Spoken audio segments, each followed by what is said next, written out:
ഒരുപാട് വർഷങ്ങൾക്ക് മുമ്പാണ് പിറകിൽ തോണ്ടിയ ഒരു ചെറുപ്പക്കാരനെ കരോട്ട പഠിച്ചതിൻ്റെ ഒരു ഗുണം കൊണ്ട് മാത്രം ആവേശത്തോടു കൂടി ഇടിക്കുകയാണ് ശ്വേത മേനോൻ.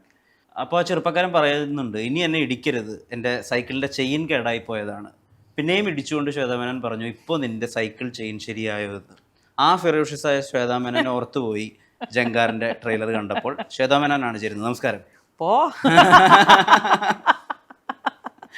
ഓ ഞാനില്ല, പേടിച്ചു പോയി. ഓക്കെ, സുഖം. എന്തൊക്കെയാണ് വിശേഷിക്കും? വളരെ നല്ല വിശേഷം.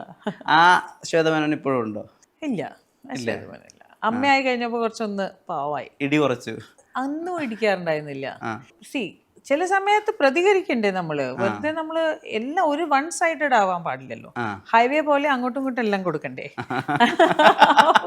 ഇപ്പൊ എനിക്ക് തോന്നുന്ന ആൾക്കാർക്ക് മനസ്സിലായി വെറുതെ എന്തിനാണ് തോണ്ടേണ്ടത്. അതൊരു പ്രശ്നം. അതെല്ലാം സ്കൂൾ സമയത്തുള്ള കഥകളാണ്. അന്ന് I was A school student. അന്ന് കൊടുത്ത ആ ഫൈറ്റർ ആളുണ്ടോ എന്ന് ചോദിച്ചാൽ അറിയില്ല. അതെനിക്ക് തോന്നുന്നു ഞാൻ അങ്ങനെ അല്ല ഇപ്പോ എന്ന് മനസ്സിലായി. വീര്യം പോയെന്നാണോ അതോ കരോട്ട മറന്നു എന്നാണോ? ഏത് രീതിയിലും വീര്യൊന്നും കുറയൂല, അത് കൂടെയല്ലേ ചെയ്യുള്ളൂ പ്രായം കൂടും തോറും, അല്ലേ? വൈൻ പോലെ. വൈൻ, അതെ, വൈൻ പോലെ. വൈനോ നീ സ്കോച്ചോ ഒന്നും അറിയില്ല. പക്ഷെ ഇപ്പൊ കുറച്ചും കൂടി നമുക്ക് കുറച്ച് പ്രാക്ടിക്കലായിട്ട് കാര്യങ്ങൾ കൈകാര്യം ചെയ്യാനുള്ള ഒരു ഇത് പക്വത ഉണ്ട് എന്നാണ് എനിക്ക് തോന്നുന്നത്. ജങ്കാറ് കണ്ടപ്പം അതുപോലെ തന്നെ എനിക്ക് ഇപ്പം നമ്മുടെ കമ്മാര സംഭവം കാണുമ്പോഴൊക്കെ, ഒഴിമുറി കാണുമ്പോഴൊക്കെ സ്വാഗ് തോന്നിയിട്ടുണ്ട്. അതെല്ലാ ആളുകൾക്കും അങ്ങനെ എളുപ്പത്തിൽ കിട്ടില്ല. നമ്മൾ പറയൂല സ്വാഗ് ഇയാൾക്കില്ല, ഈസിലി സ്വാഗ് വരും. കമ്മാര സംഭവത്തിലൊക്കെ നടന്നു വന്നിട്ട് ഒരു ഏവിയേറ്റർ ക്ലാസ് എടുത്ത് വെക്കുന്ന സമയത്ത് ഭയങ്കര സ്വാഗാ. ഇതിനെന്താ ചെയ്യുന്നത്? ഉള്ളിൽ സ്വയം വിശ്വസിക്കും ഞാൻ ഭയങ്കര അടിപൊളിയാന്ന്. അതുണ്ട്. അതിന് സ്വാഗ് ഒന്നും വേണ്ട.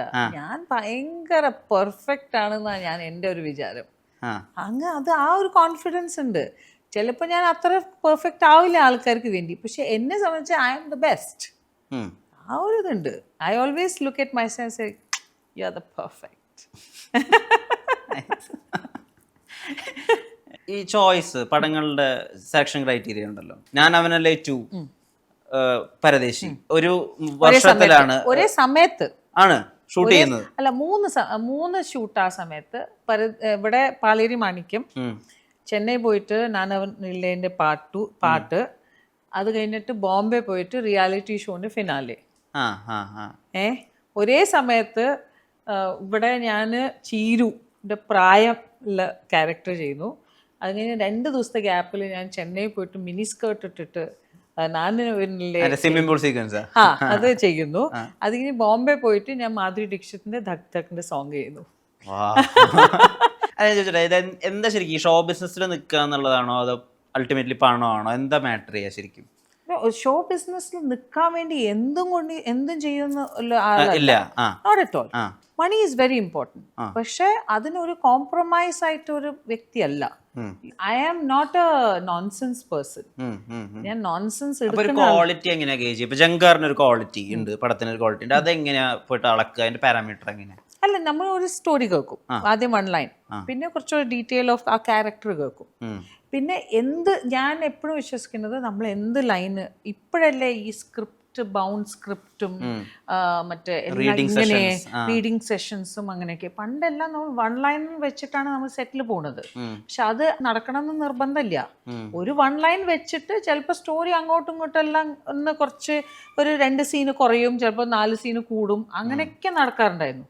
ഇപ്പോഴല്ലേ ഈ നമുക്കൊരു ഒരു ഓക്കെ ഈ പാത്തിൽ തന്നെ ഒരു സ്റ്റോറി അല്ല, അതൊരു സിനിമ നടക്കണം എന്നുള്ള ഒരു ബൗണ്ട് സ്ക്രിപ്റ്റ് വരാൻ തുടങ്ങി. സ്പെഷ്യലി OTT വെബ് സീരീസ് വന്നു കഴിഞ്ഞപ്പോഴാണ് സിനിമേൻ്റെ ഒരു ഔട്ട്ലുക്ക് മാറിയത്.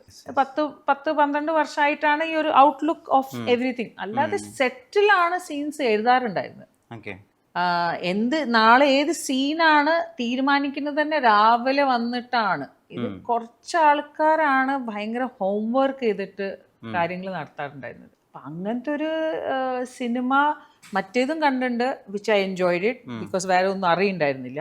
ഇപ്പോൾ ഇത് കാണുമ്പോൾ ഇറ്റ്സ് മച്ച് ബെറ്റർ, ബിക്കോസ് നമ്മൾ വായിക്കുമ്പോൾ നമുക്ക് ക്യാരക്ടറിനെ പറ്റി ഒരേ സമയത്ത് 10 സിനിമകൾ നടക്കുന്നില്ല. അന്ന് നമ്മൾ ഓരോരോ സെറ്റിൽ നിന്ന് വേറെ സെറ്റ് പോവുക. എനിക്കിപ്പോഴും ഓർമ്മയുണ്ട്,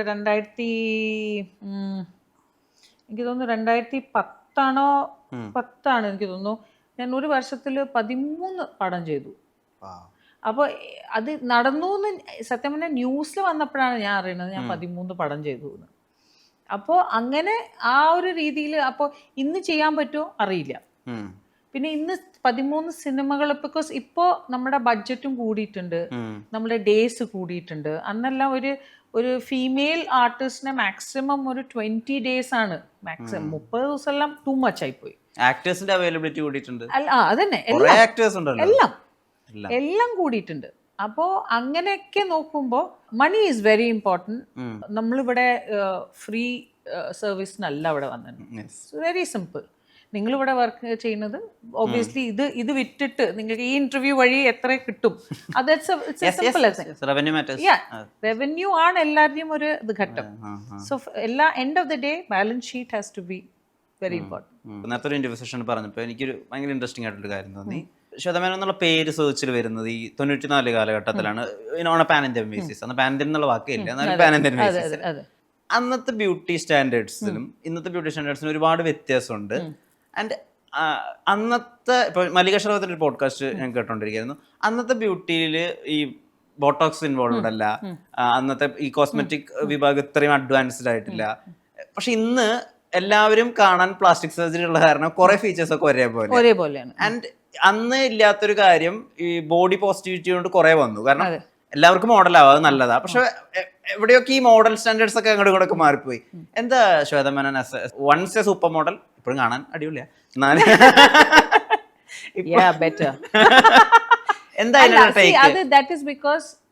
ഞാൻ ഇന്നലെ എന്തായിരുന്നു എന്ന് വിചാരിച്ച് ഇന്ന് നിന്നാൽ നാളെ എന്റെ കൊളാവും. അത് വിശ്വസിക്കുന്ന ഒരാളാണ് ഞാൻ. എന്നെ ഇൻട്രൊഡ്യൂസ് ചെയ്യുമ്പോൾ hi I am Shweta Menon, I am 1994 miss India runner up എന്ന് പറഞ്ഞിട്ടല്ല, you know I am Shweta Menon. അവിടെ ഫുൾ സ്റ്റോപ്പാണ്. ബാക്കിയെല്ലാം അംഗീകാരം 24 മണിക്കൂറിന്റെ ഒരു ഇതേ ഉള്ളൂ, അത്രേ ഉള്ളൂ. ഇന്ന് നിങ്ങൾ ഈ ഇന്റർവ്യൂ കിട്ടിക്കഴിഞ്ഞാൽ നിങ്ങൾ ഈ ഇന്റർവ്യൂ വെച്ചിട്ടോ ശ്വേത മേനൻ എനിക്ക് ഇന്റർവ്യൂ അല്ല, നാളെ വരെ നിങ്ങൾ ചിലപ്പോൾ 4 ഇന്റർവ്യൂ ചെയ്തിട്ടുണ്ടാവും. So it's like every moment has to change. And നമ്മൾ മുന്നോട്ട് പോയിക്കൊണ്ടിരിക്കണം. നമ്മൾ ഫില്ലേഴ്സ് ബോട്ടോക്സ് എന്ന് പറഞ്ഞാൽ ബിക്കോസ് ആൾക്കാരുടെ ലൈഫ് സ്റ്റൈൽ മാറിയിട്ടുണ്ട്. എൻ്റെ ലൈഫ് സ്റ്റൈൽ മാറിയിട്ടില്ല. ദാറ്റ് ഈസ് വൈ ഇന്നും വെളിച്ചെണ്ണ വെച്ചിട്ട് തന്നെയാണ് ഞാൻ ഭക്ഷണം ഉണ്ടാക്കുന്നത്. വെളിച്ചെണ്ണ മുഖത്തും തേക്കാറുണ്ട്, തലയിലും തേക്കാറുണ്ട്. എനിക്ക് തോന്നുന്നത് ഈവൻ ഇൻ മൈ 20s ഞാൻ അങ്ങനെ ഒരു ഓവർ എക്സ്പെൻസീവ് ആയ ഒരു ലൈഫ് സ്റ്റൈലല്ല ജീവിച്ചത്. പൈസ ഉണ്ടെങ്കിലും ഐ ജസ്റ്റ് അണ്ടർസ്റ്റുഡ് ബിക്കോസ് എൻ്റെ അച്ഛൻ പറയാറുണ്ടായിരുന്നു what you do today you should do it at the age of 80. അപ്പോഴേ അതിനൊരു ഗുണം ഉണ്ടാവുള്ളൂ. പക്ഷെ നമ്മൾ ഇന്ന് ചെയ്ത് പിന്നെ 80 പോയിട്ട് നമ്മൾ ഇതൊക്കെ ബോട്ടോക്സ് എല്ലാം ചെയ്ത് കഴിഞ്ഞാൽ പിന്നെ അത് എല്ലാ ദിവസവും എല്ലാ ആഴ്ച അല്ലാതെ ഒരു മാസം കഴിഞ്ഞ് അത് ചെയ്യണം. അപ്പൊ അതിന് എനിക്ക് സമയമില്ല. സത്യം പറഞ്ഞാൽ എനിക്ക് പേഷ്യൻസും ഇല്ല.